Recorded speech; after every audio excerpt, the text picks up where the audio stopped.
So, it's been a year since I put together my gaming PC. The first one I put together from parts myself, at least. And I wanted to go over how I feel about all of the products I used after doing all that research and spending all that money and time, giving you my impressions over this entire year, what's good, what's bad, what I've changed, what I plan to change, things like that. There's also been a big shift in how I use my computer. It's not just for gaming and browsing anymore. It's getting a lot more use nowadays, especially because of the coronavirus quarantine. So I am working from home. I'm using it every day for that, but that's not really putting any strain on my computer since I'm just syncing with my work PC and it's just like a big stream going on there. But as far as where my computer is in my home, how it connects to internet, and even how I'm looking at it right now, it's all different. So let's take a trip. So starting off, my computer is no longer in my bedroom. I took the room in my home, which I used to call my retro room, where all my retro game consoles are, and turned that into a home office. So now I've got my entire computer desk in here, along with an extra little side table that my computer's actually on. I've got three monitors now, and all three of them are mounted to the wall.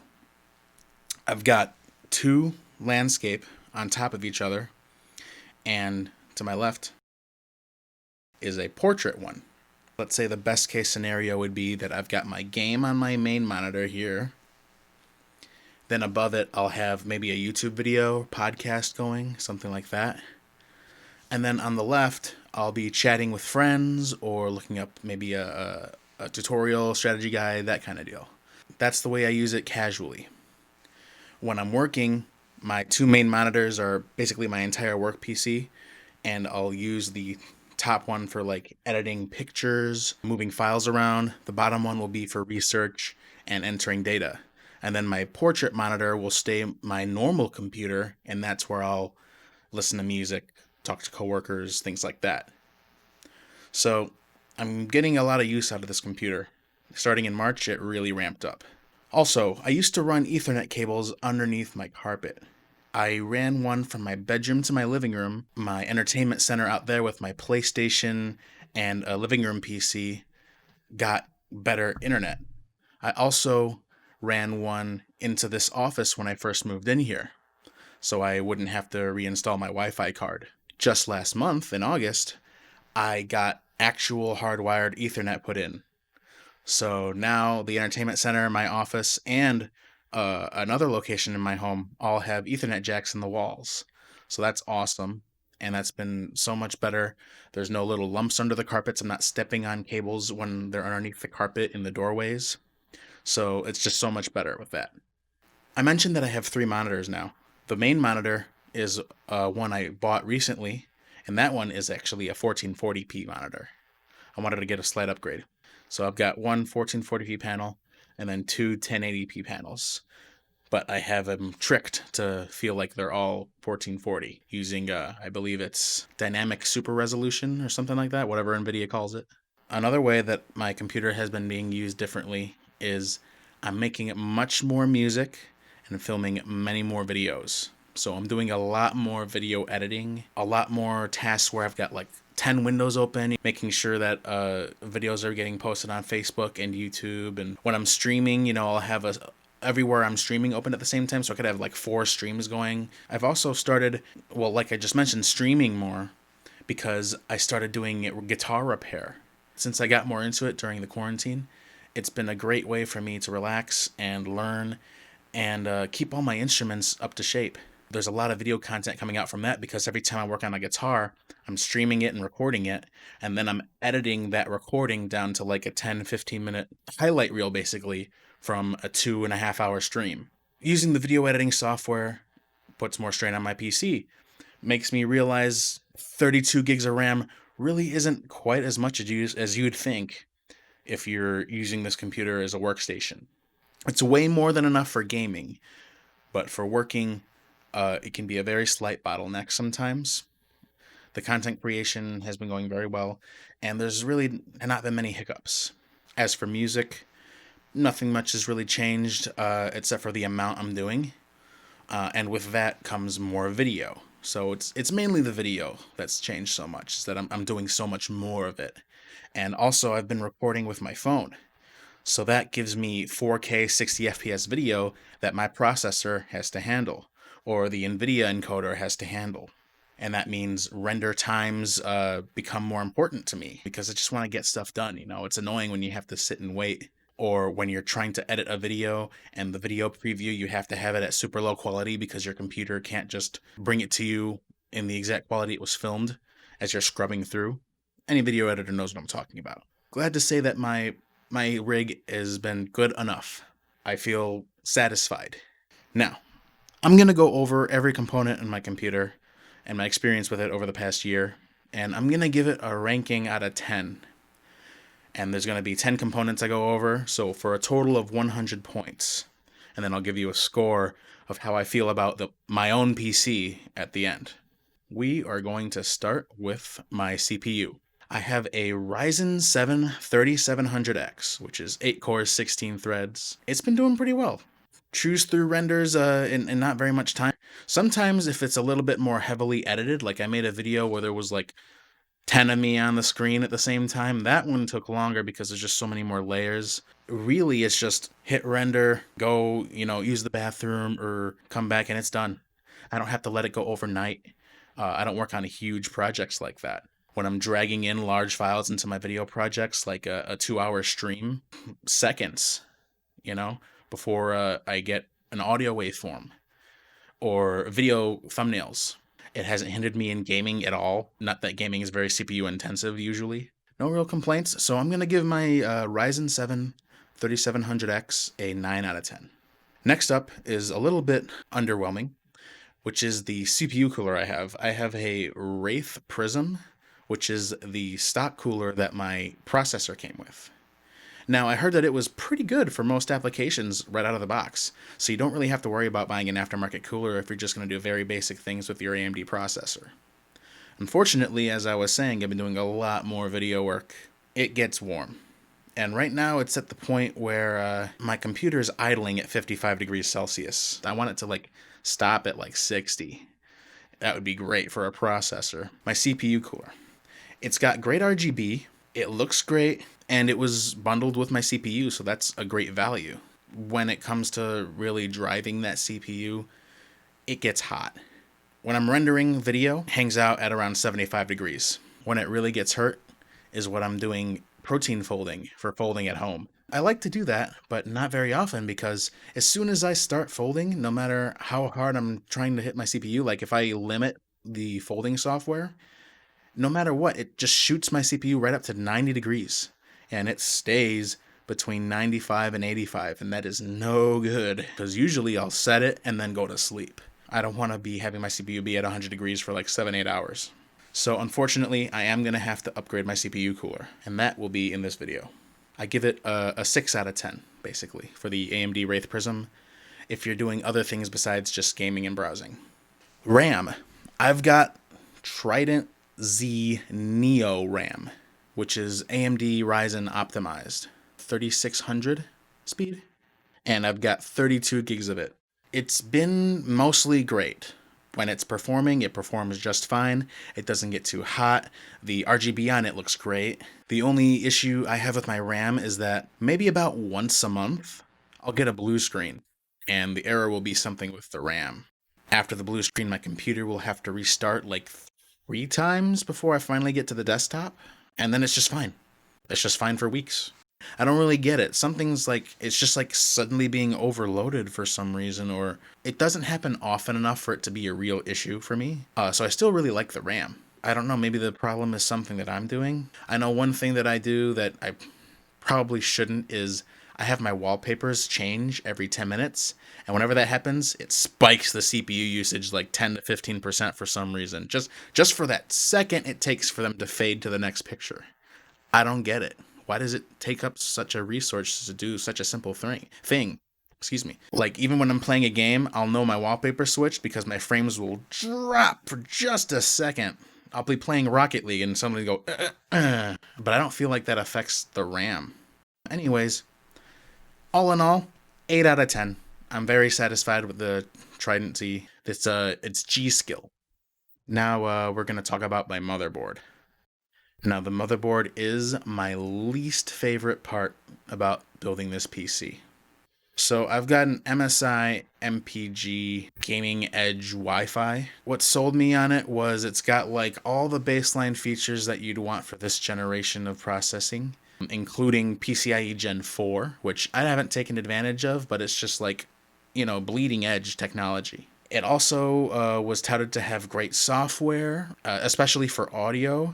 Hardware was actually supposed to be pretty solid too, with gold contacts and a couple extra special features like special capacitors. I was completely let down by the software side of this motherboard. Minimally, the hardware.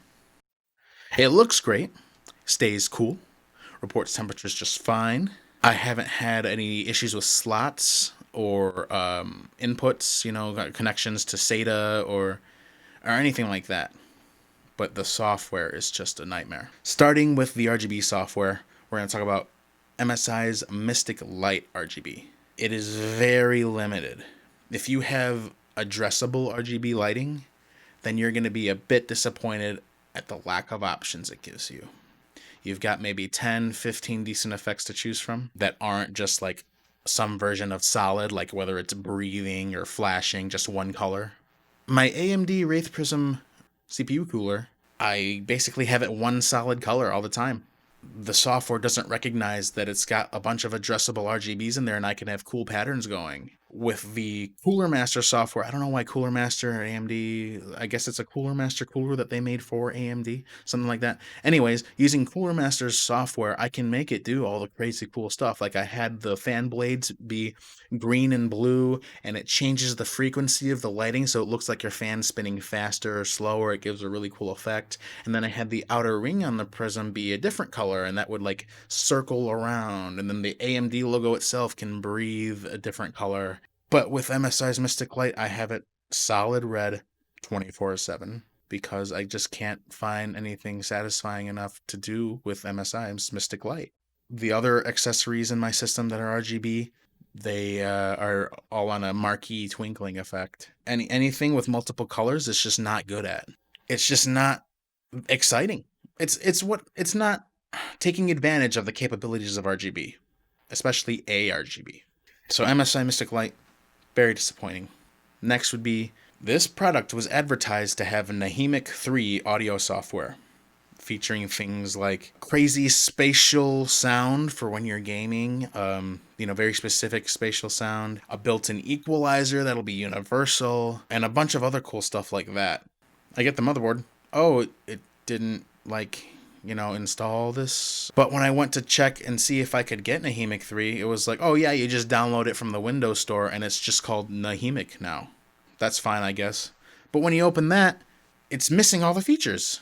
The biggest thing I wanted was to have that universal equalizer, so that all my sound coming out of my PC can have an EQ. I like sound a certain way. I'm a musician. I listen to music all the time and I make music. I want it to sound a certain way when I'm listening for pleasure. The way I do that right now is I use this EQ software called Equalizer APO.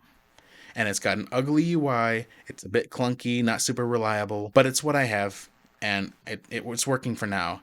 But I was really hoping to have a very solid software solution for this audio equalization, and it's just not there. You can't do it with Nahimic. What the heck, MSI?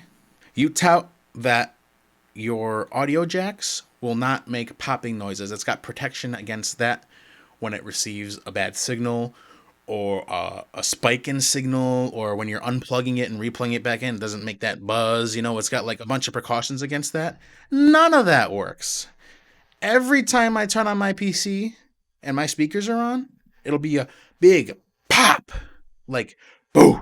And I'll definitely hear it in my subwoofer. And it like scares me sometimes because I forget about it. That mostly happens when I restart my PC because my speakers will go into standby mode and not make any noise unless it gets like a constant signal for like a few seconds that's loud enough. So if I'm just turning my PC on for the first time of the day, it's fine. But when I do like a restart and my speakers are already like ready to go, expecting sound, then I'll get that big boom. And that's just like, oh my God. Why have a whole section on your website advertising these features that just don't work? It's super disappointing. Oh, another thing. This one's kind of, whatever, but when I bought a couple of my components, usually on PC Part Picker it'll say, "Oh, $300 minus $20 rebate." Mail-in rebates where you just like send them something and then they'll send you either a prepaid card or maybe even a check for just a little bit extra money. So it's like using a coupon, but the thing is you gotta do a little work for it. I did that for my motherboard, MPG X570 Gaming Edge Wi-Fi. And this is the big chunk of it was like a barcode thing that I cut out and mailed to them a year ago. Never heard a thing. Kept checking the rebate tracker online and it keeps just saying, "Well, we received it. We received it," but they never said approved or anything. The other thing I had to do was leave a review for the motherboard on the site that I bought it from, which was Newegg. And I did that. And I left a really long, I didn't, not give any effort. I wrote a legit review for this thing. So I did not get my, $20, $25, whatever it was, rebate off of this expensive motherboard. But you know who did? EVGA. My GPU rebate did come through. And I got a prepaid card that I could just use as like a Visa. And it was rather timely too. I think it took like a month, maybe a month and a half, which I expected like 3 months. Okay, so that's a lot of bad things about my motherboard. Good things about my motherboard. Everything that's like essential works great. The slots are as fast as advertised. Everything just plugs in and works. It's not very finicky. When I make changes in the BIOS, it's no problem. So basically, if you don't care about any of the flashy stuff, you can go with this motherboard. But the thing is, if you're going to go with something like this motherboard, there's cheaper options. So I'm going to give my motherboard a 5 out of 10. Now for the most important part of any gaming computer, the GPU, graphics processing unit. My graphics card. It is an EVGA GeForce RTX 2070 for the Win 3 Ultra Gaming. And yes, that's quite a mouthful because of all the factory overclocking they do. I'm not comfortable with overclocking, so if it's already been overclocked, great. So I don't have to mess with it and deal with instability. If you've watched any of my other PC videos, then you know I'm a huge EVGA fanboy. Like, they are my company for power supplies and graphics cards. Unless I find like a really good deal, it's gonna be EVGA for those two components especially. This graphics card is huge, which is why I had to get a support bracket for it, which wound up working out just fine. It stays very cool at very quiet noise levels. I don't ever really have to worry about it at all. The EVGA Precision software is always done fine for me, starting right at startup and then tucking itself away. My fan speed controls are always saved and set. The RGB is minimal on this card, but it's just set it and forget it. It's really just hassle-free, and I really appreciate that. I'm not too much of a tinkerer when it comes to things like that. So if I could just set it the way I like it once and then it's just good, that makes me happy. It's been super dependable. Right now it's powering 3 monitors, and 2 of them are G-Sync. I mean, I guess the only negative I have is that the RGB is underwhelming. It's not ARGB, it's just normal RGB. But it does have a cool effect option where right now I have it going from green to white to blue to white to green, back and forth, since I've got green and blue lights on other components in my system. And that's pretty nice. It takes up 3 slots, 9 out of 10. 9 out of 10, it's great. So now for the highest ranked part of my build, is a little unexpected. The solid state drives I used. An M.2 for my boot drive. That's 500 gigs. Samsung 970 EVO Plus. It's been super fast, as good as it can be. Absolutely reliable. Same with my other 2 solid state drives that are the normal 2.5 inch. I've got one 1 terabyte 860 EVO and one 500 gigabyte, which I also believe is an 860 EVO. The SATA connections have been fine. The speeds have been great. It's just super. I've never even had to think about it. They've just been perfect. They match the rated speeds that were advertised. I don't really have much to say because they don't catch my attention. They just work. It's a straight 10 out of 10. Samsung, you make some fantastic solid state storage. Now for my power supply unit. And as I said earlier, I'm a big fan of EVGA. Right now I'm using their EVGA Supernova 1000 G2. It's actually the power supply unit that I was using in my previous PC. It's a very overkill. Like, I definitely I don't saturate it. But I got that power supply on a very good deal when I was replacing the one that came with my pre-built when I first got that PC. It's just, it does its job. It's a power supply. You can't really say much. It's just either it works or it doesn't, basically. I don't have a real way to track efficiency or things like that. What I can say, though, is let me just talk more about EVGA. Promise I'm not sponsored, but I'd love that. When I first built this PC, transferring that 1000 watt power supply from my old computer to the new computer, I don't know what happened, but it was dead. I took it out of the one computer, put it in the other, dead. I don't think it was because of static, because I was pretty careful when I did it. I had my ESD wristband on, I was grounded, but it was dead. And I was like, oh, well, great. I got this brand new gaming PC completely built except for the power supply. So what I did was contacted EVGA through their RMA process because the power supply has a 10-year warranty. What they did was called cross-shipping, where they're going to send theirs to you and you send yours to them at the same time. Like, they're not going to wait to receive yours before they send you the replacement. But when you do that, they're going to charge you for the one they send you just in case you don't send them yours. It puts the risk on you instead of them, which is fine. They charged me cover like $130 or something like that for the new one, and we cross-shipped. And they received it. They said, all right, you're good. And then they refunded me my money, which is great. And they did this in like a week. But I wasn't going to wait a week before, using my new PC. I'd been waiting months. So I went to Best Buy and just got like a lower wattage power supply. Used it for the few days that I was waiting to receive the new one from EVGA. And then as soon as I got that one in the mail, hooked it up, made sure it worked, I returned the one to Best Buy, so I got that money back. In the end, I think all it cost me was shipping one way. And that was a great way to deal with it. They stood by their warranty. They accepted that my power supply was faulty. It was very painless. It just was unfortunate the timing, because I had just finished I was in the middle of putting together the computer, and that didn't work. So for my power supply, it doesn't have a whole lot of features, I guess. It's just very boring. But EVGA is just like performance. We make sure it works, and it works well. They're not so much about the flash. I guess I'll give it a 9 out of 10 because the fact that I had to RMA it in the first place.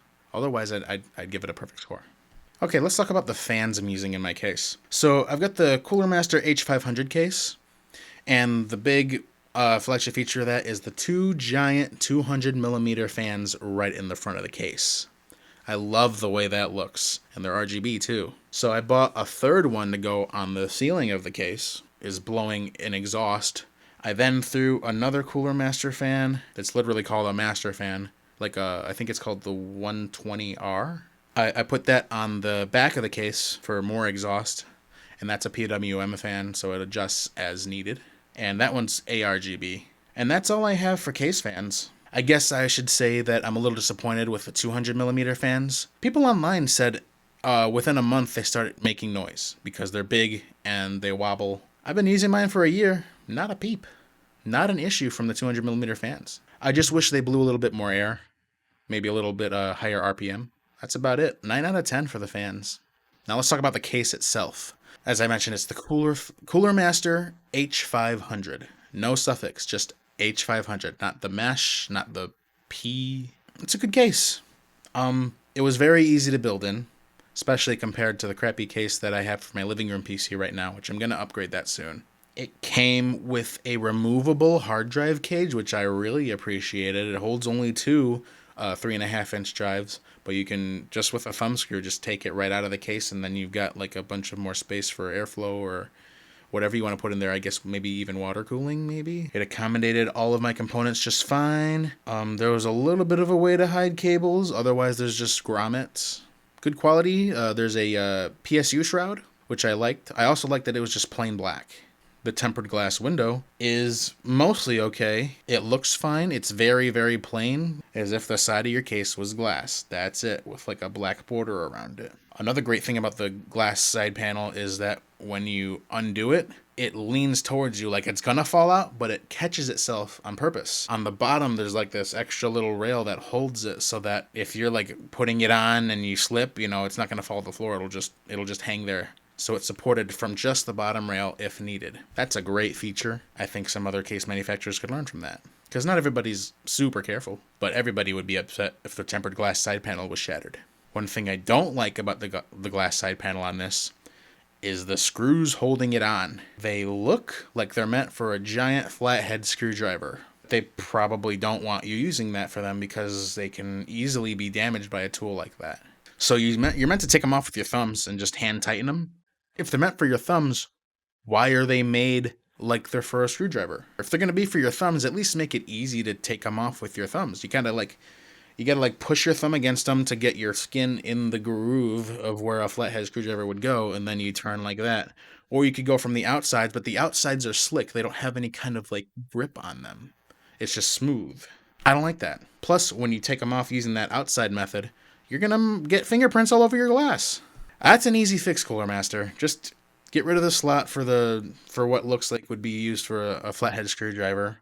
Put some grips around the edges and then make it like taper out so that when you grip it, you're not smudging the glass with the edge of your fingers, pinching it. Maybe you could do the opposite of that and have it be flat with a bump in the middle, like the reverse of what a flathead screw would look like, and you could just grab onto that little tab in the middle and turn that, and maybe make them black or gray instead of this chrome you got going on. It's shiny. Your case isn't shiny. Why are those shiny? 8 out of 10 for the case. I'm pretty happy with it. Next time I buy a case, though, I gotta think about what kind of cooling I want before I think about what kind of styling I want. I should keep that in mind when I'm looking for my next case. This one looked the coolest, and I'm like, oh, giant fans, great airflow. That's right for the most part. Intense airflow, these 200 millimeter fans, you gotta get something to speed them up, or just go for a smaller fan that can go at a higher speed. All right, for the final component of my computer, the accessories I got for it. And I only got 2 things. They were both from V1 Tech, and they're both RGB lit. One of them is a GPU support bracket that I got with the EVGA logo on it, just to match the graphics card, and it supports my really heavy RTX 2070. So that was a great purchase. It's working just fine. Now, I do wish that the plastic it was cut from was a little stronger, a little less flexible, maybe, because it's a GPU support bracket. It shouldn't go like this.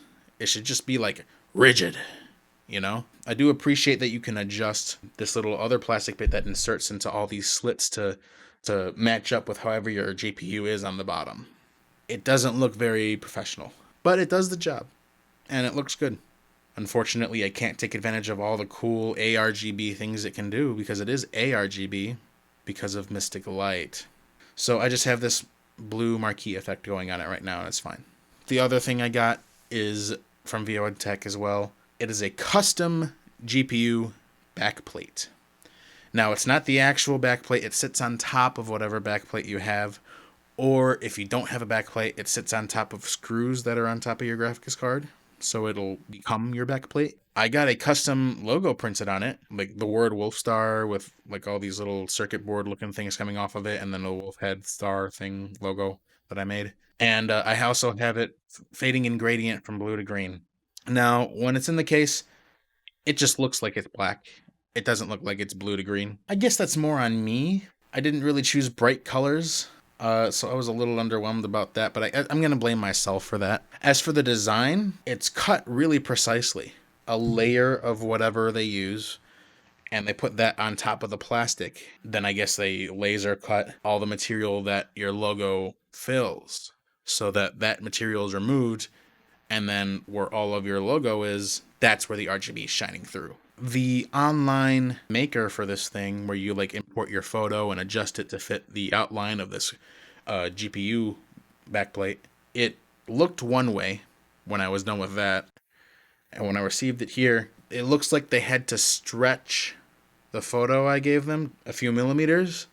So now my round circle is a little It's more like a little bit of an oval. It's not drastic, but it's just a little bit. And I guess they did that to increase the amount of space on the backplate it takes up, because they tell you leave this much room for error, I guess, at the top of your design. So I left that much room, and then I guess they attempted to fill the room, so it stretched my logo a bit.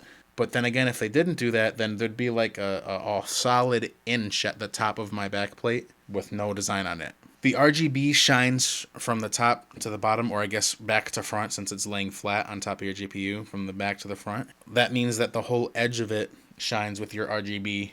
It looks fine, but the plastic has a lot of imperfections on it. It looks dirty. So the sides aren't like clear. It's like cloudy with like bits of like grittiness on it. Like it's, if you felt it, it wouldn't feel like as smooth as like maybe this pop filter does. I don't know how to explain it. Not like sandpaper, but it's just rough. It's not a clean cut, and it's not clear plastic on the side there. So that's a little disappointing as well. But my logo looks great despite being stretched. Both RGB components worked great. They came with compatible wiring, and I'm going to go ahead and give both V1 Text products an 8 out of 10. So in total, after going through all of my PC's components, it comes up to about 81 out of 100, which is like a B-. So I'm giving my own PC build a B-.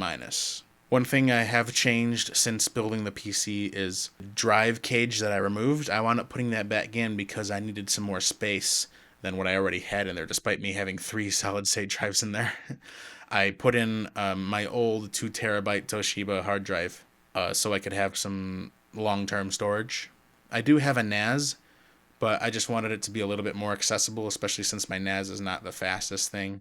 So I do have that in there. But other than that, that's the only thing that I've changed in my computer since building it. But there's about to be a new change. I was talking about how my CPU cooler is not working in the way I want it to right now. It's not performing as ideally as I need it to. So I went ahead and got a new one. It's an EKAIO 360D RGB.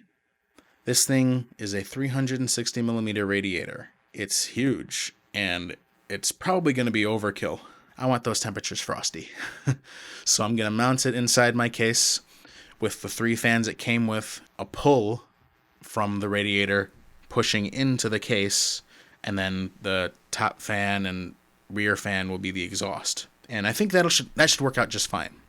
Now, it was also part of a bundle deal that I got where I got 3 more of the same fan for free. Now, the average person would be like, okay, so now I've got 6 fans. Let's do a full like push-pull radiator configuration and put the 3 fans that I got for free on the front of the case and the 3 fans that came with the cooler inside the case so that they could be like a nice sandwich and just push and pull tons of air through that radiator, keeping everything nice and cold. I really bought this case because of its looks, and the 200mm fans in front, the 2 of them on top of each other, I think they're going to be fine pushing air into that radiator. And then with 3 fans on the inside pulling even more air in, I think it'll be just fine. And, well, why don't we find out how it went right now?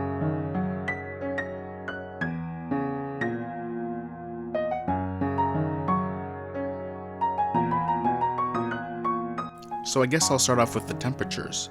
After setting everything up to balance noise with cooling, my idle temperature is about 40 degrees Celsius. When I'm rendering video, it's about 60. And when I'm folding proteins, it goes up to about 75. The cooler itself looks great and fits in with the rest of my components. My H500 Cooler Master case accommodated the 360mm radiator just fine in the front. All I had to do was take out that removable drive cage for a minute. I also replaced the rear exhaust Cooler Master fan for another one of the EK fans just so it matches up. The EK fans are also a bit higher quality, and I like the RGB effects on them a bit more. It's very softened. It only took me about an hour to set everything up, which is pretty good considering this is my first time doing a full AIO installation of this caliber. My other gaming PC has a 120mm AIO, but I didn't really have to do anything to that one. It's really nice that all the fans daisy chain together for not only power but also RGB. Makes everything much more convenient, especially doing cable management. And I also went ahead and changed my color choices for the RGB just to give it a little bit of a fresh look with the new components. I'm really loving it, and I definitely recommend this EKAIO 360D-RGB. So thanks for watching. This is definitely the longest video I've ever made, but I just wanted to be as thorough as possible, giving my complete thoughts on how everything went over the past year. Take care.